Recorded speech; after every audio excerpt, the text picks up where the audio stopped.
वासुदेवाय। ओम नमो भगवते वासुदेवाय।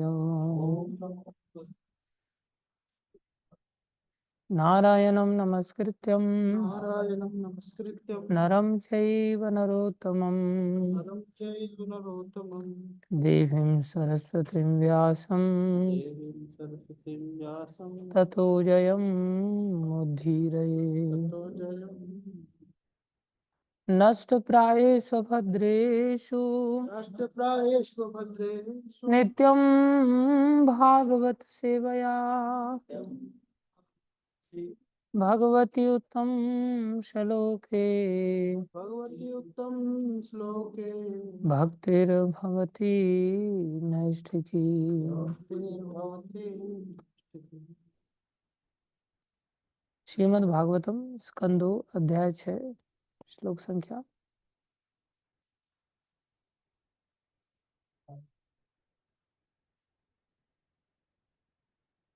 श्लोक संख्या 18।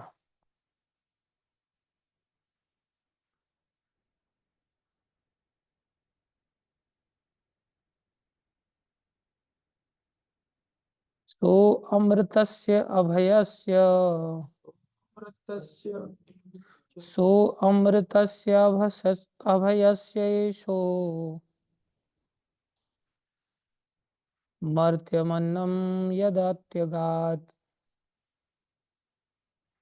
महिमैष ततो ब्रह्मन् पुरुषस्य दुरत्ययः। सो अमृतस्य अभयस्य ईशो मर्त्यम् अन्नं यदत्यगात् महिमैष ततो ब्रह्मन् पुरुषस्य दुरत्यय। सो अमृतस्य अभयस्य ईशो मर्त्यम् अन्नं यदत्यगात् महिमैष ततो ब्रह्मन् पुरुषस्य दुरत्ययः।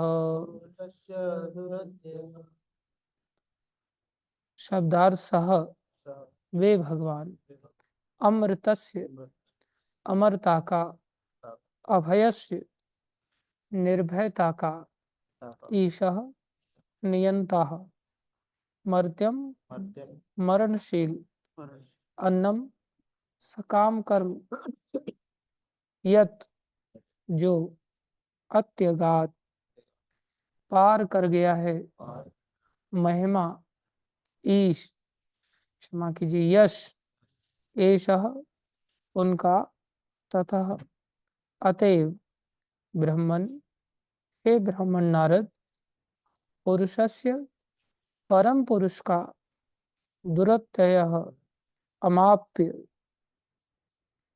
अनुवाद पूर्ण पुरुषोत्तम भगवान अमरता तथा निर्भयता के नियंत्रक हैं और वे भौतिक जगत के मृत्यु तथा सकाम कर्मों से परे हैं। हे नारद हे ब्राह्मण इसलिए परम पुरुष के यश का अनुमान लगा पाना कठिन है। ओम अज्ञानं तिमिरन्धस्य ज्ञानाञ्जनशलाकया चक्षुरुन्मीलितं येन तस्मै श्री गुरुवे नमः। श्री चैतन्य मनोविष्णु स्थापितं येन भूतले स्वयं रूप नामयं ददाति स्वपदान्तिकम्। वन्देऽहं श्रीगुरु श्रीयुतापदकमलं श्रीगुरुन् वैष्णवांश श्रीरूपं साग्रजातं सहगना रघुनाथान्वितं तं सजीवं साद्वैतं सावधूतं परिजनसहितं कृष्णचैतन्यदेवं श्रीराधाकृष्णपदान् सहगणललिता श्रीविशाखान्वितांश्च। हे कृष्ण करुणा सिंधु दीनबंधो जगतपते गोपेश गोपीकांत श्री राधा कांत नमस्तुते। तप्त कांचन गौरंगी राधे वृंदावनेश्वरी वृषभानुसुते देवी प्रणमामि हरिप्रिये। वाञ्छाकल्पतरुभ्यश्च कृपा सिन्धुभ्यैव च पतितानां पावनेभ्यो वैष्णवेभ्यो नमो नमः। जय श्री कृष्ण चैतन्य प्रभु नित्यानंद श्री अद्वैत गदाधर शिवासादि गौर भक्तवृंद। हरे कृष्णा कृष्णा कृष्णा हरे हरे, हरे राम राम राम हरे हरे। हरे कृष्णा कृष्णा कृष्णा हरे हरे, हरे राम राम राम हरे हरे। हरे कृष्णा कृष्णा कृष्णा हरे हरे, हरे राम राम राम हरे हरे। गुरुवे गौरचंद्राय राधिकाय तदालये कृष्णाय कृष्ण भक्ताय तद्भक्ताय नमो नमः।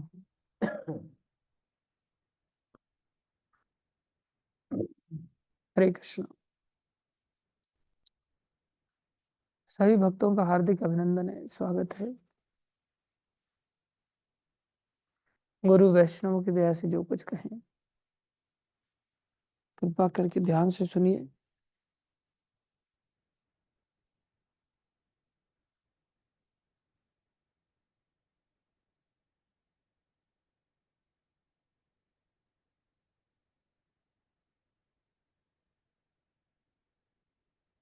इसका तात्पर्य थोड़ा बहुत कुछ पढ़ा गया है क्या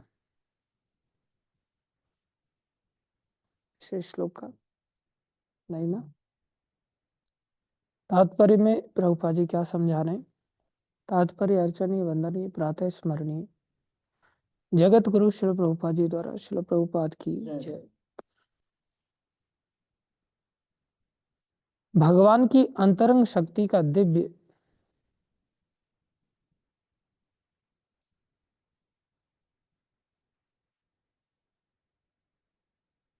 अंतरंग शक्ति का दिव्य 75% भगवान का यश है, जिसका वर्णन पद्म पुराण उत्तरखंड में हुआ है। उसमें यह बताया गया है कि आध्यात्मिक आकाश भगवान की अंतरंग शक्ति का 75% है, जिसमें स्थित ग्रह भगवान की बहिरंग शक्ति से संरचित संपूर्ण ब्रह्मांडों के ग्रहों से कहीं अधिक विशाल है।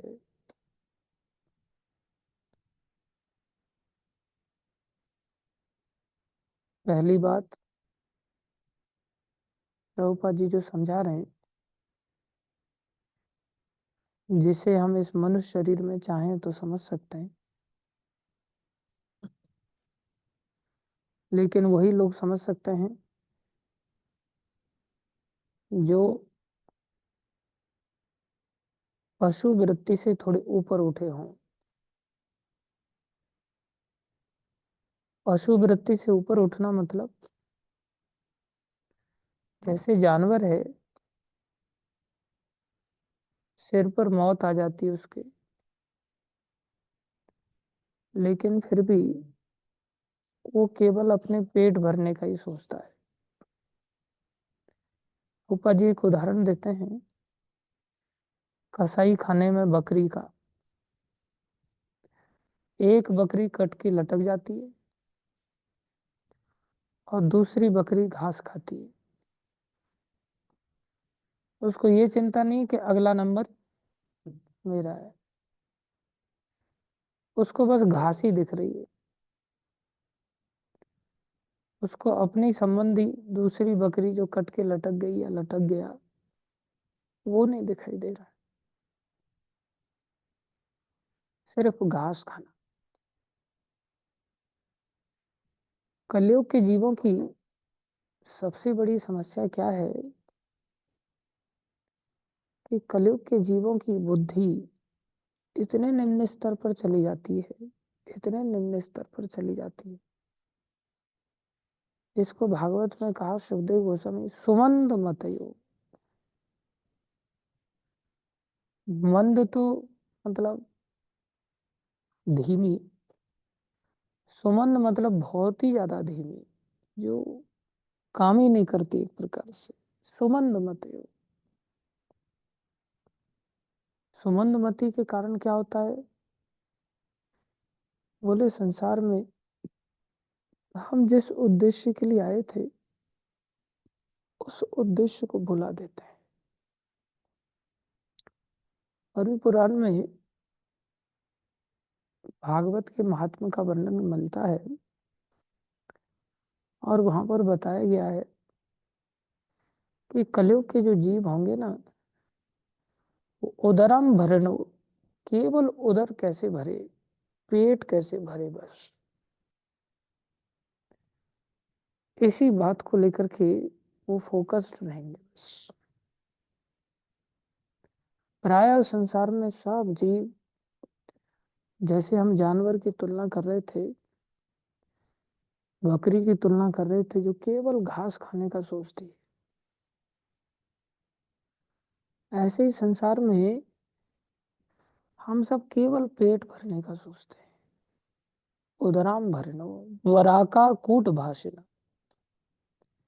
बोले लोग कैसे हो जाएंगे? बोले कूट भाषी हो जाएंगे। ऐसे कूट भाषी हो जाएंगे कि अंदर कुछ और होगा और बाहर से कुछ और बोलना होगा। जैसे हम यहाँ बैठ करके भाषण दे रहे हैं एक प्रकार से, ऊपर से कहें कि भाई पेट भरने के लिए लोग सोचते हैं, इसलिए पेट भरने की चिंता नहीं करनी चाहिए। विश्वम्भर भगवान, जो सारे विश्व का भरण पोषण करने वाले, इसलिए उनका नाम विश्वम्भर है। चींटी से लेकर के ब्रह्मा तक सबका भरण पोषण करने वाले उन्होंने ही पैदा किया, तो भरण पोषण कौन करेगा? वो सब भरण पोषण वही करेंगे ना। लेकिन मन में अंदर यही खटकता है कि भाई पैसा इकट्ठा करके रख लो, कल कहाँ से मिलेगा खाने के लिए। इसलिए सारा संसार केवल पेट भरने का सोचता है। और कूटभाषी, कूटभाषी मतलब अंदर से त्याग है नहीं और ऊपर से दिखाना कि भाई मैं बहुत त्यागी हूं। अंदर से साधुवाद है नहीं।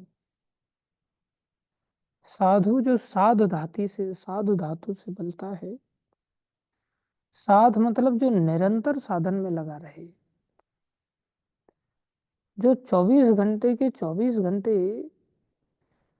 बोले एक कुरु नंदना, सिर्फ एक ही लक्ष्य को लेकर के कोई व्यक्ति लग जाए बस। व्यवसाय, व्यवसायत्मिका बुद्धि एक कुरु नंदन। जैसे व्यवसायी लग जाता है रात दिन, ऐसे ही साधु उसको कहते हैं जिसके जीवन में कोई आराम के लिए स्थान नहीं। राम भजन में आराम कहाँ, उसको साधु कहते हैं। जो साध धातु साधन में, 24 घंटे साधन में लगे। भोजन पाने के साधन में जैसे सारा संसार लगा हुआ है, ऐसे भगवत प्राप्ति के साधन को लेकर के लक्ष्य करके हम लग जाएं। अब विचार करें हम में से कौन साधु है फिर?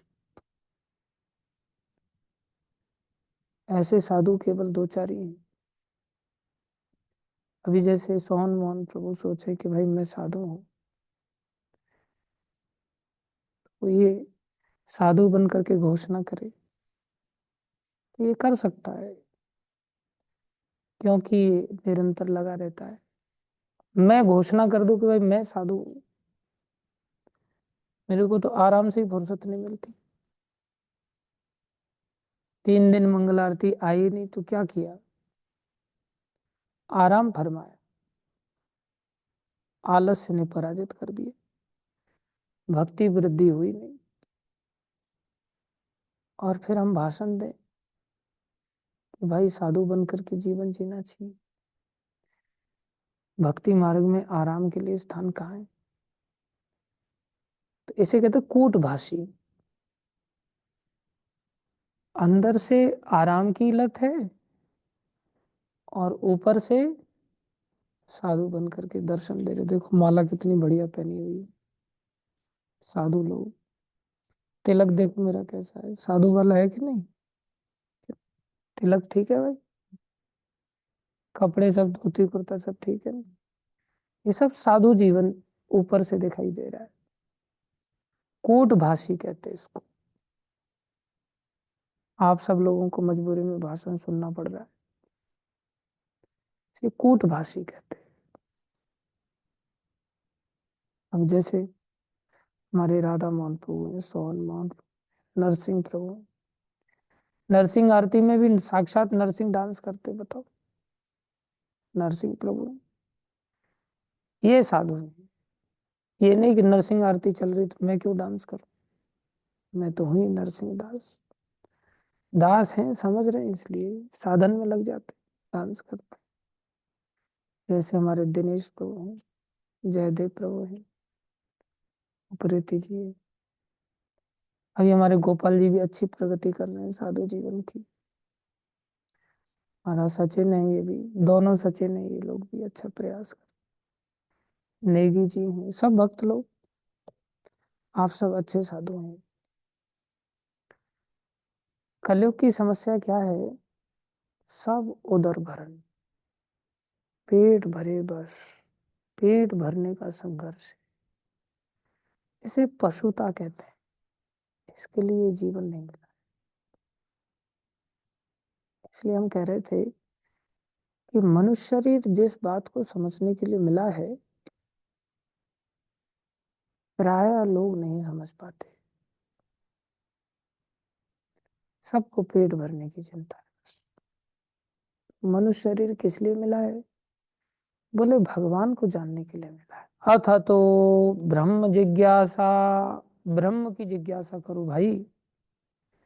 कहाँ संसार में जानवरों की तरह बस पेट भरने का सोच रहे हो?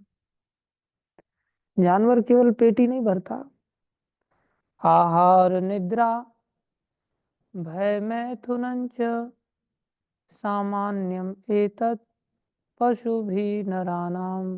4 काम का एक पशु सोचता है। आहार, निरंतर भोजन का। दूसरा निद्रा, कहीं सोने को मिल जाए बस। भय, अपना बचाव। और जानवर क्या अपना बचाव करेगा?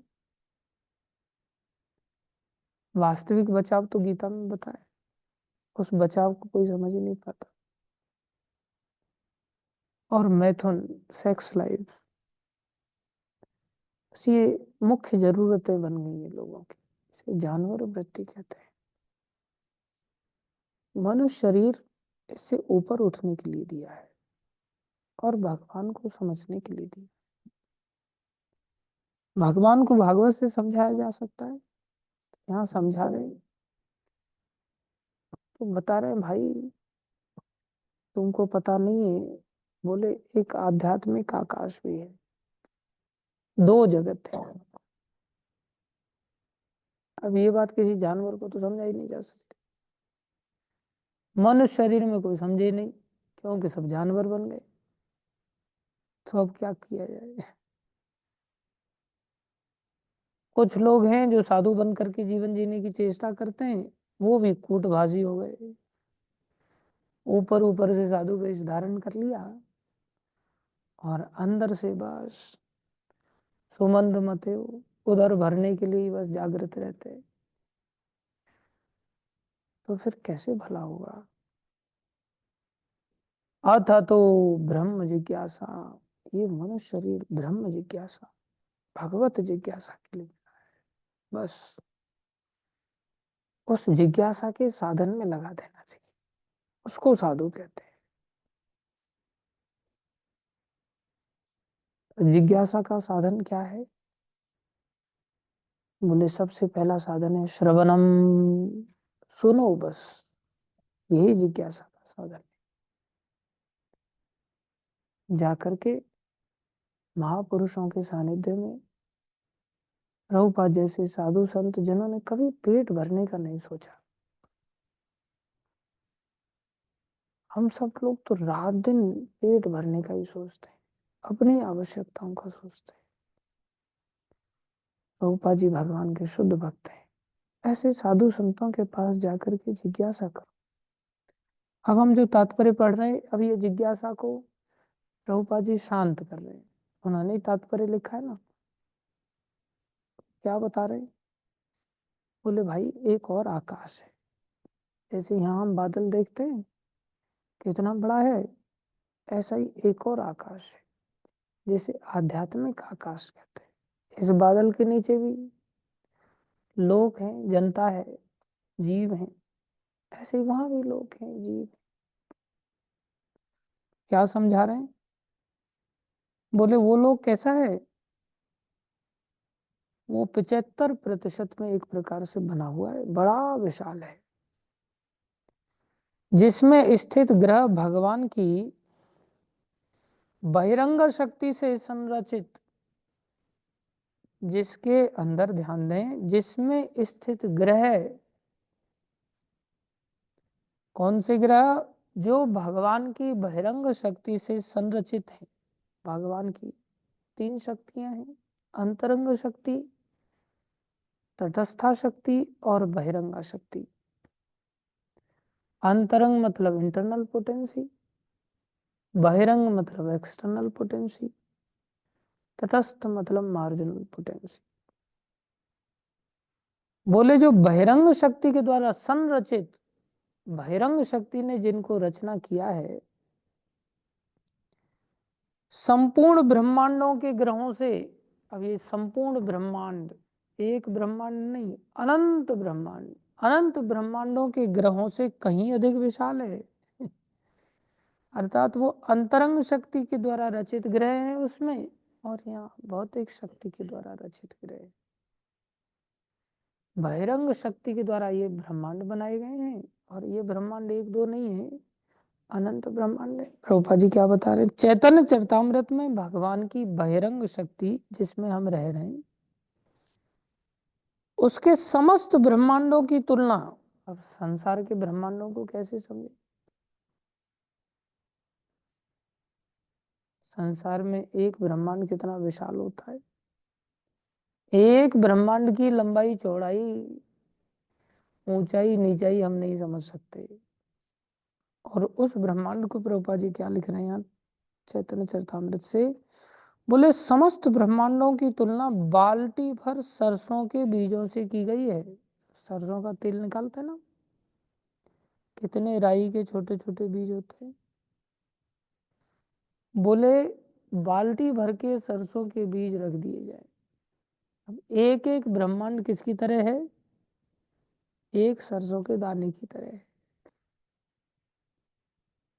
अब बताओ, हम कुएं के मेढक लोग, जो रात दिन कुएं में ही पैदा हुए, कुएं में ही पले बढ़े, और कुएं में ही मर गए हमारे पूर्वज दुनिया भर के। कूप मंडूक पीढ़ी दर पीढ़ियों से चले आ रहे, पीढ़ी दर पीढ़ियों से कुएं की परिमाप को ही बस समझते आए हैं आज तक, और उसको भी कोई नहीं समझ पाए। इस संसार का ब्रह्मांड रूपी कुआं भी इतना बड़ा है। हम कूप मंडूक लोग समुद्र के बारे में कैसे अनुमान लगा सकते? हम अपने प्रयासों से समुद्र की जानकारी नहीं प्राप्त कर सकते।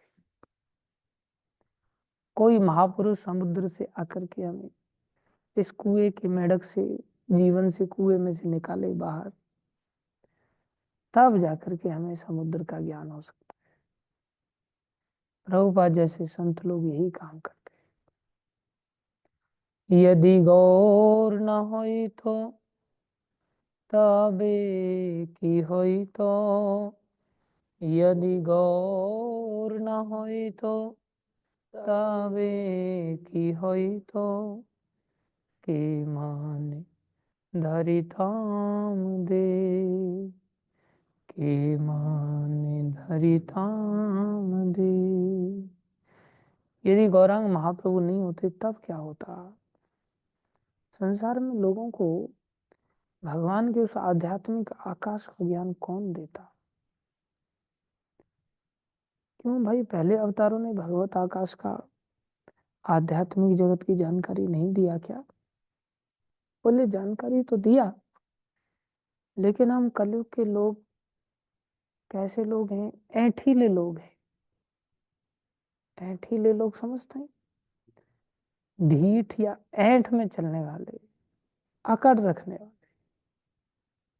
स्तब्ध होकर के जीवन जी, स्तब्धा, हम सब स्तब्ध हैं, अकड़ के चलते हैं। गीता में भगवान ने जो स्तब्ध जीवन को जीता है, जो अपनी ऐंठ में रहता है, जो अपनी अकड़ में रहता है, जिसके जीवन में झुकाव नहीं, जिसके जीवन में विनम्रता नहीं, जिसके जीवन में पारुष्यता है, कठोरता है, जिसके जीवन में कोमलता नहीं, उसको गीता में भगवान ने आसुरी संपत्ति कहा है। जिसकी वाणी इतनी कर्कश है, इतनी कड़क है, जैसे कि मेरी वाणी एक प्रकार से, चल ये कर, एकदम से लोग हिल जाते बेचारे। और हमारे राधा मोहन प्रभु की वाणी कितनी कोमल है, विनम्रता से बात कर। कुछ लोग बोलते हैं राधा मोहन प्रभु मेरे को गुरु जैसे लगते हैं। प्रभु जी अच्छी बात है। क्यों गुरु जैसे लगते हैं? क्योंकि उनके अंदर कोमलता है। और बोले आप तो बिल्कुल राक्षस जैसे लगते हैं। तो है ये कर्कशता है, कठोरता है।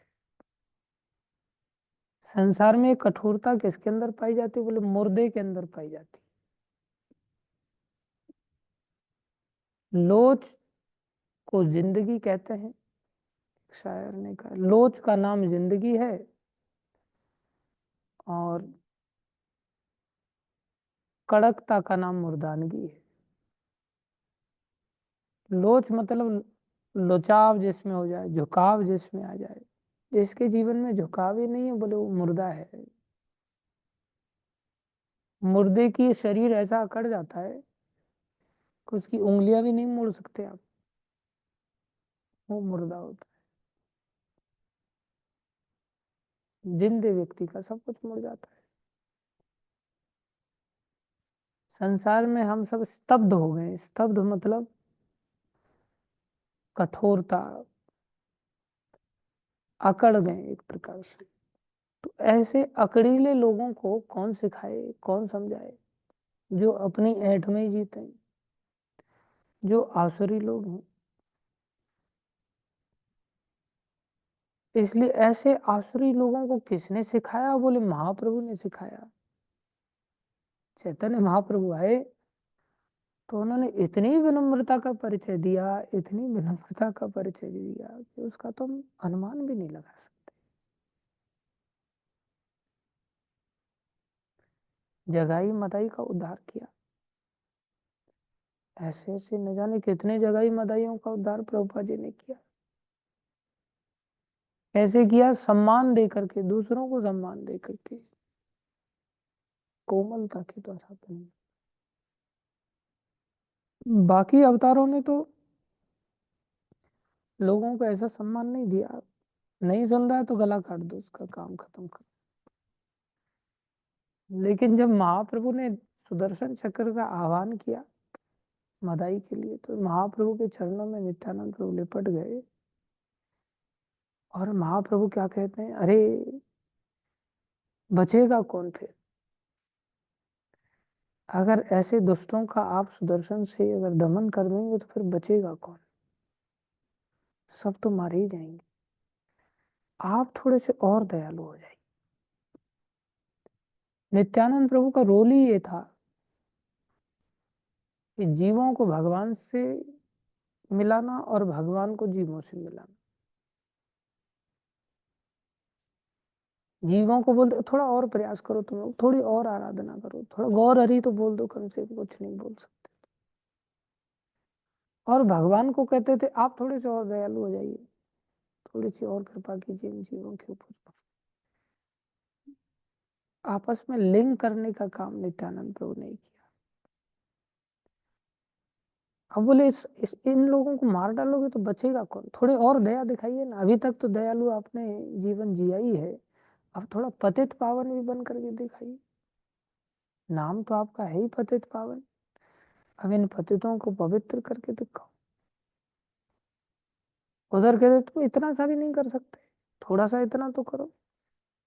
ऐसा नहीं कि हाँ हम तो पतित हैं भाई, अब नित्यानंद प्रभु आएंगे अपने आप।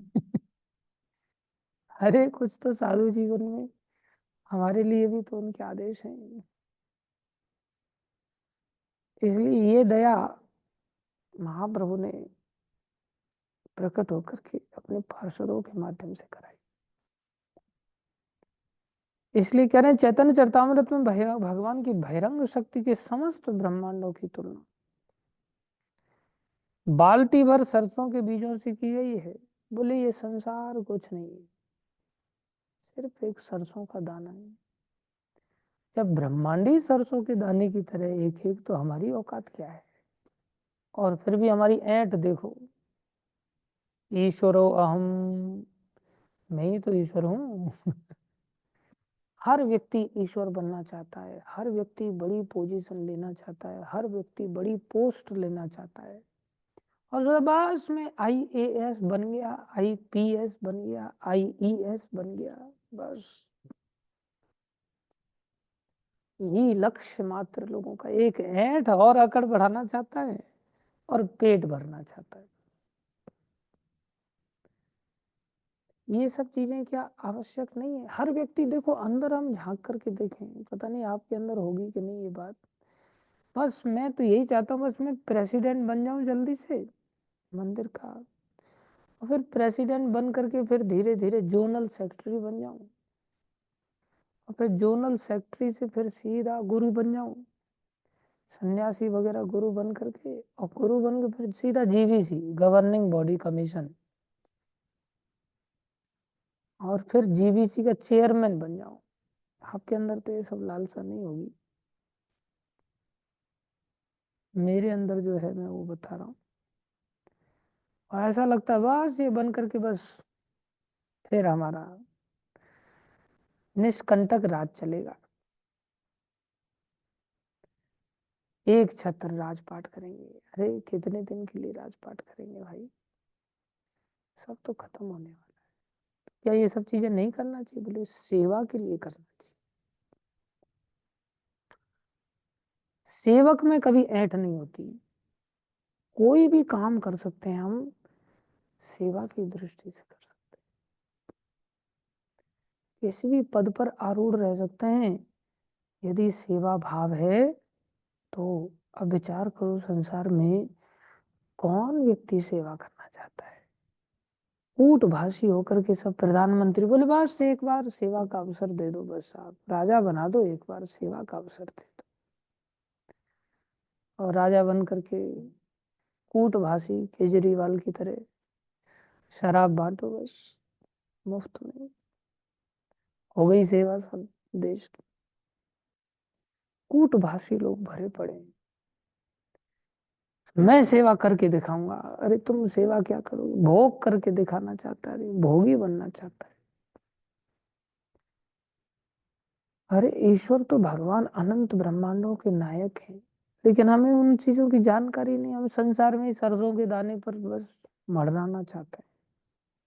सरसों का दाना भी कहाँ मिल रहा है किसी को? राजा नहुष थे,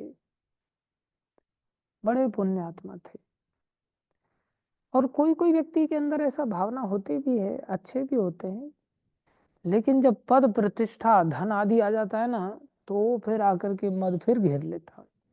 कई बार भावना अच्छी होती है, जैसे राजा नहुष थे, उनकी भावना बड़ी अच्छी थी। देवराज इंद्र थे, उनको नीचे आना पड़ा, उनको ब्रह्म हत्या लग गया।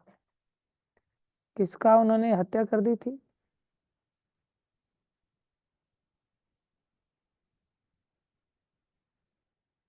हम्म,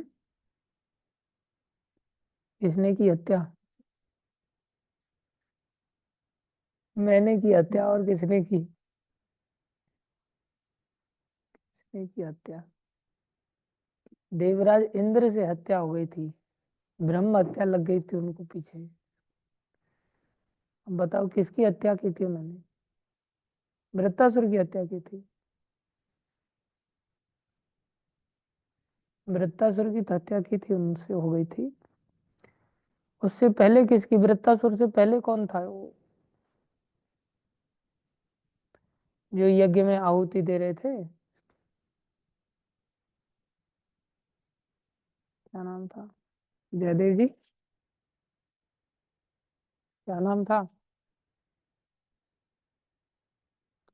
त्वष्टा के पुत्र थे,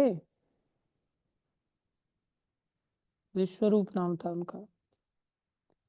विश्वरूप को यज्ञ कराने के लिए पुरोहित बनाया गया था। तो उन्होंने आहुति में अपनी माँ का पक्ष को भी आहुति दे दिया, यज्ञ का भाग। और उनकी माता पक्ष राक्षसी वंश से थी। तो इंद्र को पता चला, तो इंद्र ने फटाक से तलवार निकाल करके गर्दन उड़ा दी। उनको इंद्र पद गंवाना पड़ा। छुपे भागते रहे, ब्रह्म हत्या का पाप लगा उनको। उस स्थिति में राजा नहुष को देवराज इंद्र का पद दिया गया।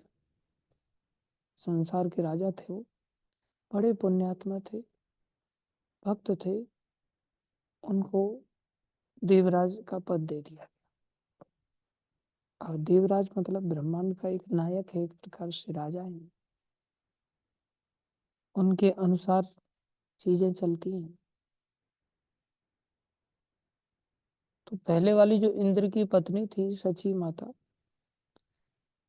सची देवी को उन्होंने कहा, अरे अब तो हम इंद्र बन गए। थे अच्छे, लेकिन इंद्र पद पर जैसे ही बैठे, दिमाग खराब हो गया, मद आ गया। और फिर बोले मेरे को तो इंद्रानी चाहिए अब। मतलब पहले वाले पीएम की कुर्सी मिल गई, तो पीएम की पत्नी भी चाहिए। ये कहाँ का न्याय है भाई? लेकिन उन्होंने आदेश दे दिया, स्वयं से आ जाती हूँ तो अच्छी बात है इंद्राणी, नहीं तो फिर हम जाएंगे। गुरु बृहस्पति की शरण में गई वो। गुरुदेव बोले कि अभी क्या करें, अभी उसमें अकड़ आ गई है, ऐंठ आ गई है। गुरुदेव भी आसानी से समझा नहीं सकते ना। बोले अब मैं तुम्हारे लिए लड़ तो सकता नहीं उससे, हाई कोर्ट कानून पर चलता है, भावनाएं तो इतनी देखता नहीं। अब राजा बना हुआ है तो उसका जो आदेश वही सब ठीक है। बोले उपाय बता सकता हूँ बचने का। बोले उपाय बता, तो बोले एक उपाय है कि उनको ऐसा बोलो, कोई नहीं हम आपका स्वागत करेंगे, बस पहले राजा जो इंद्र थे वो जैसे पालकी पर चढ़ के आते थे, आपको भी पालकी पर ही चढ़ के यहाँ आना है। लेकिन पालकी अद्वितीय होनी चाहिए, न भूतो न भविष्य, ऐसी पालकी पर चढ़ के आओ।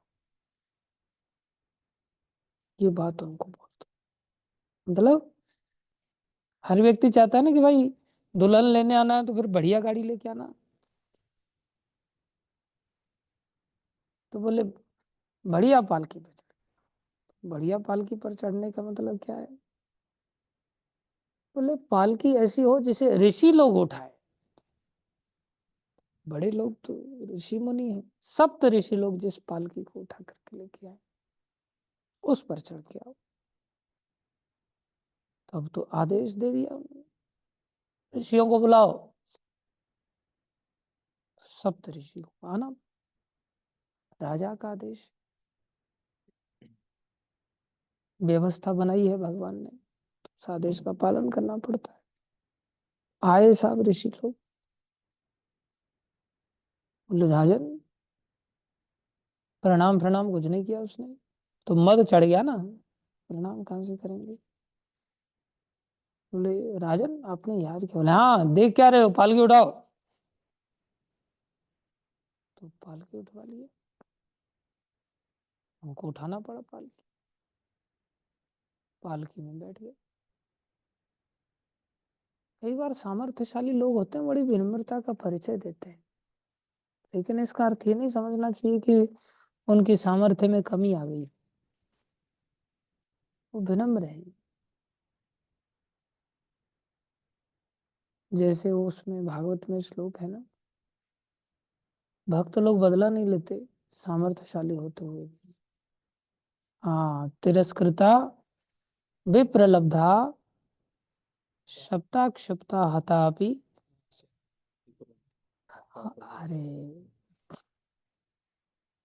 नरसिंह देव ने भी श्लोक सुना दिया, मानना पड़े। न तस्य प्रतिकुर्वन्ति तद भक्ता प्रभुवतो प्रभुवो अपि ही। ऐसा भक्तों का प्रभाव होता है कि वो शापित होने के मारे जाने पर भी,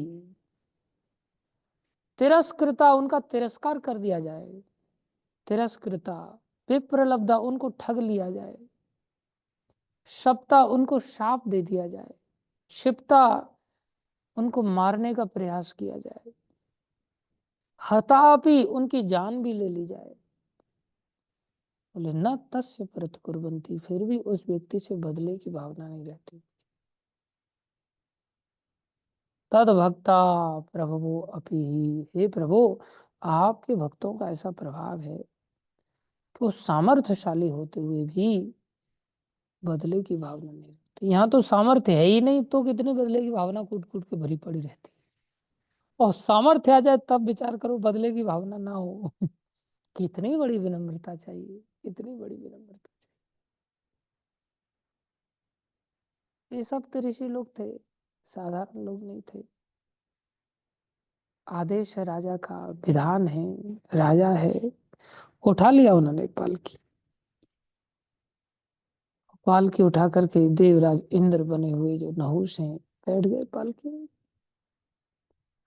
अब वो इतने अंधे हो गए एक प्रकार से, भोगों ने इतना अंधा कर दिया है, जैसे आदमी आहार निद्रा भय मैथुन में अंधा हो जाता है, कैसे भी मिले बस पैसा आए, पेट भरे, बेईमानी से आ रहा है ईमानदारी से आ रहा है कैसे आ रहा है कोई फर्क नहीं पड़ता, जैसे तैसे करके बस अंधे होकर के आदमी दौड़ पड़ता है आहार निद्रा भय मैथुन के पीछे।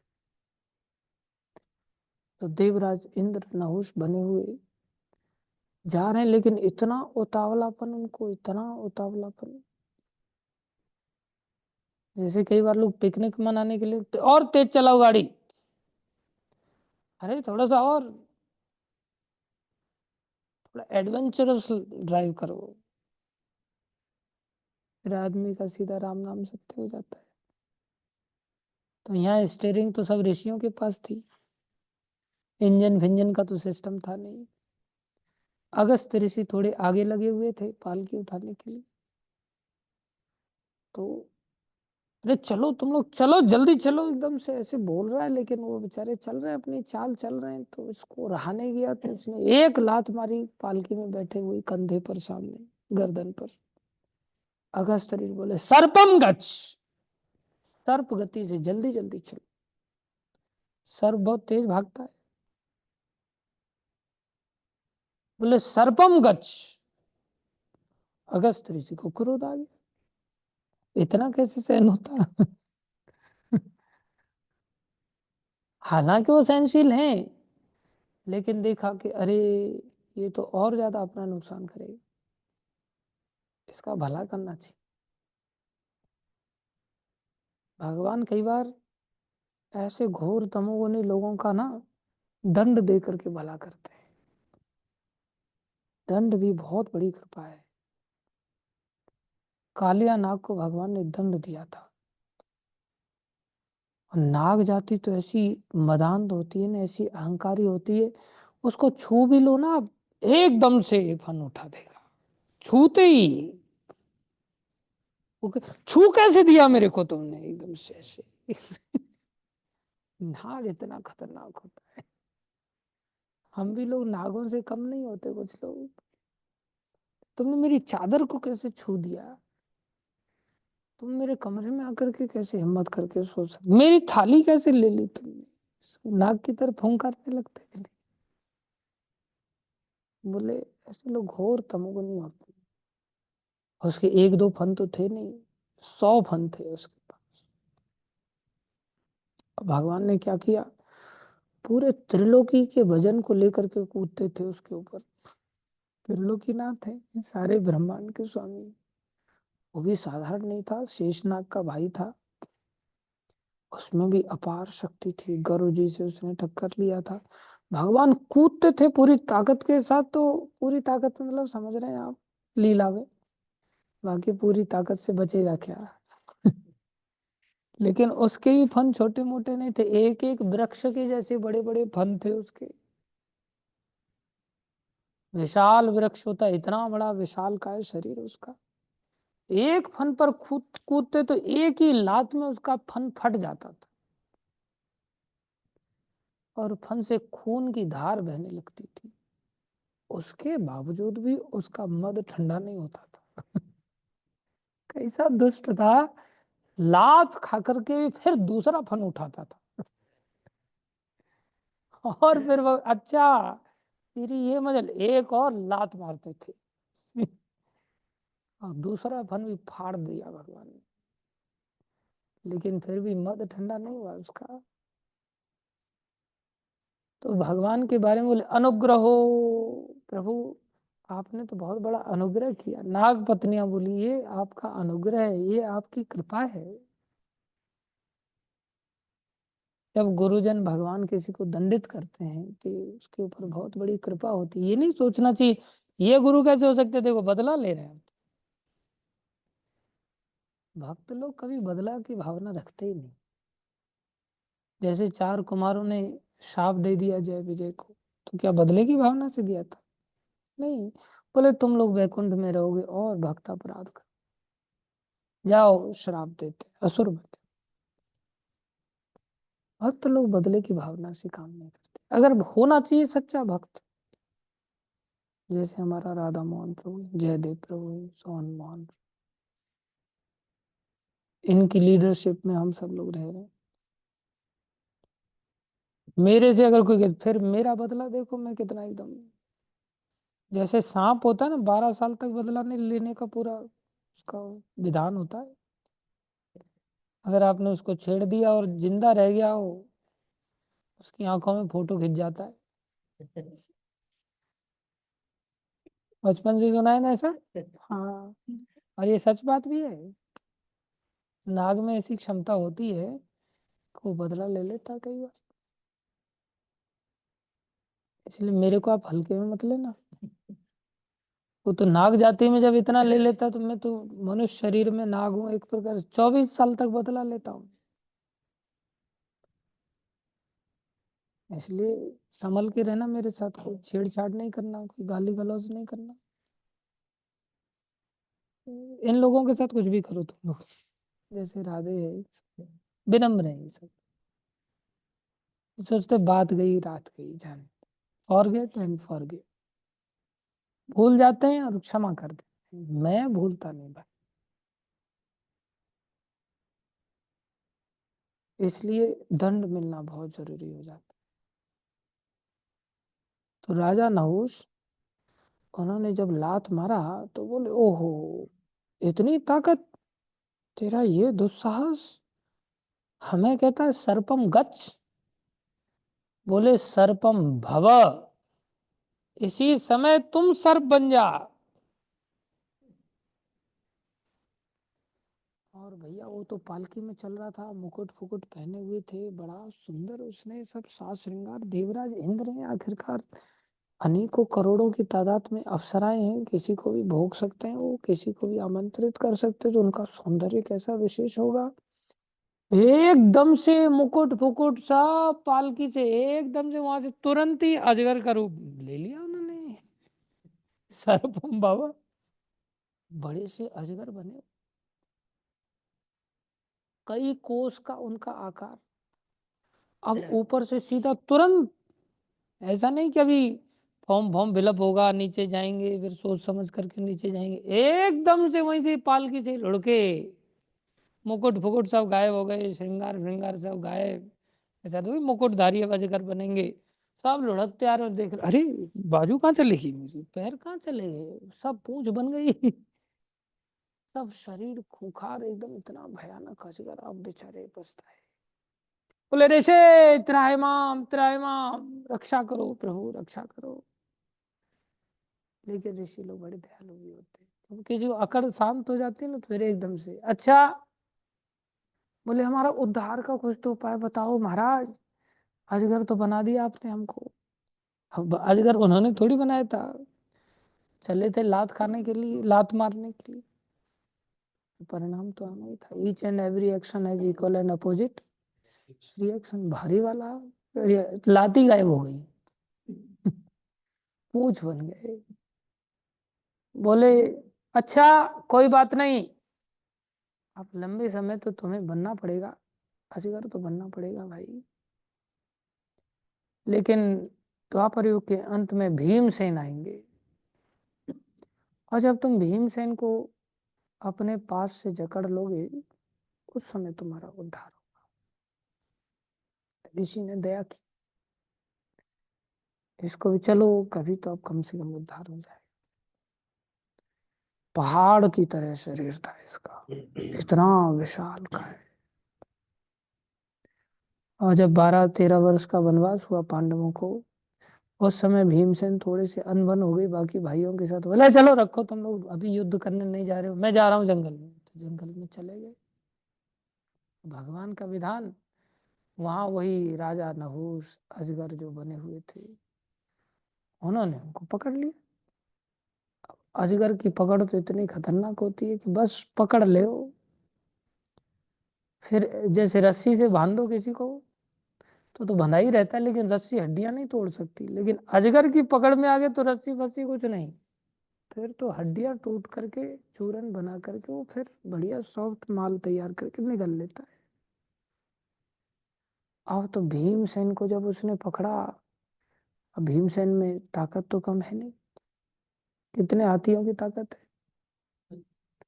10,000, 1,000 नहीं, 10,000 हाथियों की। 10,000 हाथी बोलने में भी कई बार ऐसा संशय आ जाता है, कैसे ऐसे होता है? संदेह आ जाता है ना, हम नहीं समझ पाते। अरे भाई, हमको कभी नीचे, हाँ, धर्मराज के पास जाने को मिला ही नहीं ना, वहां फिर हम नागलोक में जाकर के अमृत पान करके आते तो हमारे अंदर भी वो ताकत आ जाती। 10,000 हाथियों की, उन्होंने तो नागलोक में जाकर के अमृत पान किया था, हमारी खोपड़ी में ये रहस्य तो घुसते ही नहीं। हमको लग रहा है 10,000 है, ये सब काल्पनिक। अरे काल्पनिक कुछ नहीं भाई, 10,000 हाथियों की ताकत। और जब जकड़ा उन्होंने, सब ताकत धरी की धरी रह गई, चिल्लाने लगे अरे भैया बचाओ। ज्यादा दूर पहुंचे ही नहीं थे, घोर वन था। महाराज युधिष्ठिर अर्जुन आदि सब दौड़ पड़े, जाकर के देखा बेचारे विशाल काया अजगर। अजगर को आप डंडा लेकर के मारोगे ना तो और ज्यादा टाइट पकड़ लेता है वो, छोड़ता नहीं है वो। महाराज युधिष्ठिर सोचे अगर इसको मारा तो ये तो भीमसेन को मार ही डाले। महाराज युधिष्ठिर बड़े धैर्यवान थे। महाराज युधिष्ठिर ने हाथ जोड़ करके पूछा, हे सर्पराज, ऐसा सर्प तो हमने आज तक नहीं देखा, कौन है आप? महाराज युधिष्ठिर की वाणी में इतनी कोमलता, वो सभी महाभागवत वैष्णव हैं, उस कोमलता के कारण इसको याद आ गया, और इनको तुरंत भान हुआ, अरे मैं तो राजा नहुष था। जैसे सनातन गोस्वामी ने महाप्रभु को हे आमी, मैं कौन हूं, मैं जानता ही नहीं। कई बार महापुरुषों की दया से जागृति आ जाती, अरे तुम जीवात्मा हो, तुम ये शरीर नहीं हो भाई। तुरंत राजा नहुष को जागृति आई, और वो अजगर शरीर में, तब वो बोल पड़ा, हम तुम्हारे पूर्वज नहुष हैं। बोले अरे महाराज, पूर्वज भी हैं, हम आपके बच्चे हैं, और आप हमारे भ्राता शरीर को ऐसे पकड़ करके मारने पर तुले हुए हैं। उनके कुछ प्रश्न थे, जैसे राजा यक्ष ने प्रश्न किए, ऐसे अजगर शरीर से उन्होंने महाराज युधिष्ठिर से प्रश्न किए। बड़े लंबे लंबे प्रश्न किए महाभारत में, और उन्होंने सब प्रश्नों का उत्तर दिया। वो साधारण तो थे नहीं, सारी जिज्ञासा शांत हुई। और फिर उन्होंने कहा अच्छा, याद आया उनको, अब हमारा उद्धार का समय आ गया। और उन्होंने भीमसेन को छोड़ करके, देह त्याग करके स्वर्ग लोक को वापस चले गए। पुण्यात्मा तो थे ही, पुण्य तो उनकी थे ही, लेकिन अपराध का दंड उनको भोगना पड़ा। हम बता रहे थे कि संसार में कौन सेवा भाव से कार्य करना चाहता है। कई बार भावना भी सेवा वाली हो, और पोजीशन प्राप्त करके वो सब भावना धरी की धरी रह जाती है। इस संसार में लोगों के अंदर बस भोग वृत्ति इतनी कूट कूट के भर जाती है ना, बस अंधे होकर के, जैसे कभी मरने वाले है ही नहीं, कभी छूटना है ही नहीं, ये सब चीजें। अरे ब्रह्मा भी बन जाएंगे, वहां भी भाई त्याग करना पड़ेगा, वहां भी सब छूट जाएगा। इसलिए संसार में दादा परदादा, संसार का कौन व्यक्ति रहा है, सब तो चले गए संसार छोड़ कर। तो फिर क्या करें। महाराज युधिष्ठिर भी राजा हैं, उनके अंदर विनम्रता की थी। उन्होंने एक एक व्यक्ति के लिए भक्ति का दान किया। इसलिए राजा बने लोगों को भक्ति में लगाने के लिए, पोजीशन ग्रहण करें, लोगों को भक्ति का दान दें, भक्ति की व्यवस्थाएं बनाएं। सब लोग भक्ति में कैसे लगे, बस सबको ज्ञान हो, शाश्वत जगत में जाए भाई। 84 लाख योनियों में भटकते भटकते अनादि काल से तो जीवन बीत गया, अनंत जन्म ले लिए। अब ये एक जन्म तो कम से कम 84 लाख योनियों से बाहर जाने का प्रयास करे। बोले ये अटेम्प्ट सबसे बड़ा अटेम्प्ट है। आईएएस के लिए कितना बड़ा कंपटीशन है, लेकिन भक्त बनने के लिए मत सोचना कि आसान काम है। भक्त बनना सबका बाप है, सबका बाप है। आईएएस आईपीएस ये सब बहुत छोटी सी बात है। एक भक्त को तो इन सब कंपटीशन को कंपटीशन मानना ही नहीं चाहिए कि ये कोई कंपटीशन होता है। ये भक्ति कैसी है। बोले भैया, पहले ही भगवान ने घोषणा कर दिया कंपटीशन के बारे में, मनुष्यानाम सहस्रेषु। पहले तो जैसे मनुष्यानाम सहस्रेषु कहा है, इसका मतलब ये नहीं सोच लेना कि 1000 में से कोई एक। प्रभुपा जी लिखते हैं मनुष्यानाम मिलियनेषु, लाखों करोड़ों में से कोई एक, कोई कोई बिरला। कश्चित यतति सिद्धये, भगवान ने भी घोषणा किया, कोई कोई तो सिद्धि के लिए यत्न करता है। यत्ताम अपि सिद्धानाम कश्चिन माम वेति तत्व, तो उन सभी सिद्धों में से कोई कोई बिरला मेरी प्राप्ति करता है।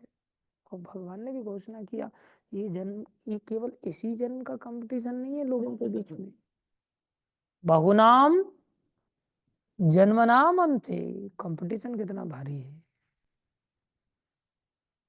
जैसे संसार में एक अटेम्प्ट दिया आपने, 2 अटेम्प्ट दिए, 3 अटेम्प्ट दिए, कई बार नहीं हो पाता, प्री भी क्वालिफाई नहीं कर पाते लोग आईएएस एग्जाम्स के।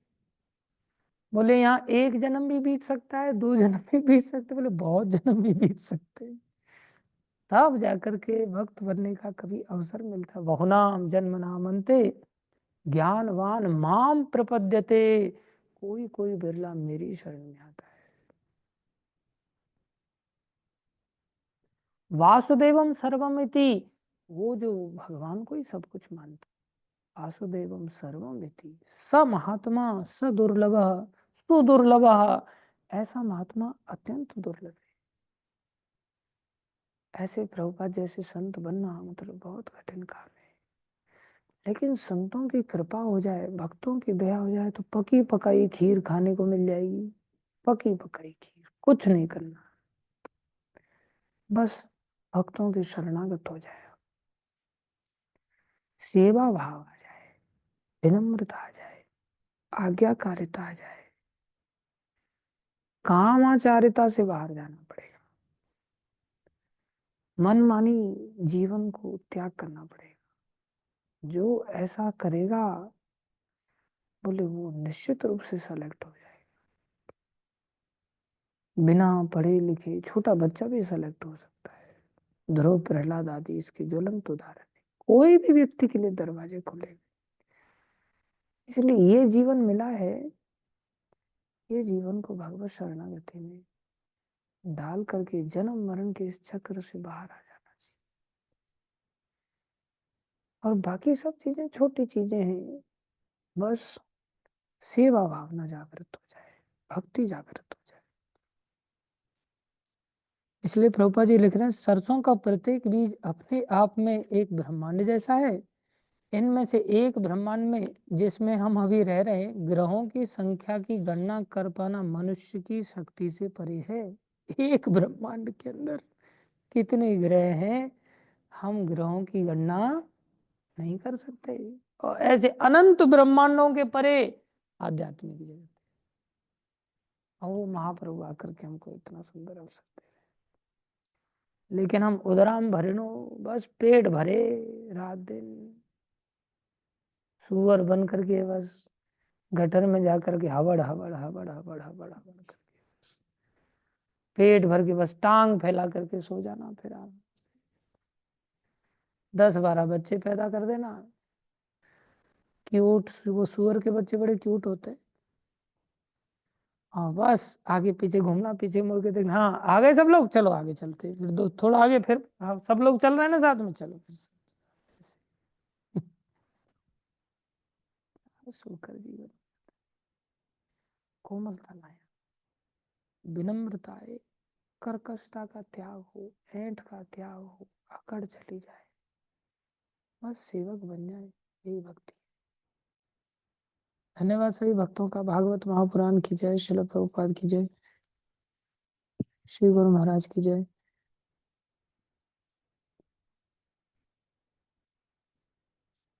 हरे कृष्णा। मेरे को यह पर्चा मिला है आज हमारे, हाँ, प्रभु हिज ग्रेस प्राण गोपाल प्रभु की जन्मदिन है। जन्मदिन मुबारक हो प्राण गोपाल प्रभु को, जो अमेरिका से कथा सुनते हैं।